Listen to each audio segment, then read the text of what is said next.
નમસ્કાર, આપ જોઈ રહ્યા છો નેશન પ્લસ ન્યૂઝ. હું છું આપની સાથે હિરલ પંડ્યા. વડોદરાના ગોત્રી વિસ્તારમાંથી એક અત્યંત હૃદયદ્રાવક અને કરુણ ઘટના સામે આવી છે. ગોત્રી સ્થિત શિવાલય હાઇટ્સના 9મા માળેથી રમતા રમતા નીચે પટકાતા 2 વર્ષના બાળકનું કરુણ મોત નીપજ્યું છે.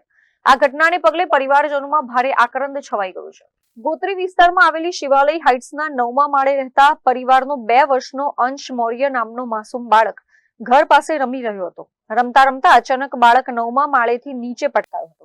ગંભીર રીતે ઘવાયેલા માસૂમ અંશને તાત્કાલિક સારવાર અર્થે નજીકની GMERS ગોત્રી હોસ્પિટલ ખાતે ખસેડવામાં આવ્યો હતો, જ્યાં તબીબોએ તપાસ બાદ તેને મૃત જાહેર કર્યો હતો. આ દુઃખદ ઘટનાથી પરિસરમાં અને સમગ્ર સોસાયટીમાં ઘેરા શોકની કાલીમાં છવાઈ ગઈ છે. Chirag Patel, Nation Plus News, Vadodara. સમાચારોના સતત અપડેટ મેળવવા માટે અમારી નેશન પ્લસ ન્યૂઝની YouTube ચેનલને સબસ્ક્રાઇબ કરો, બેલ આઇકન દબાવો અને જોડાયેલા રહો Facebook, Instagram અને Twitter પર.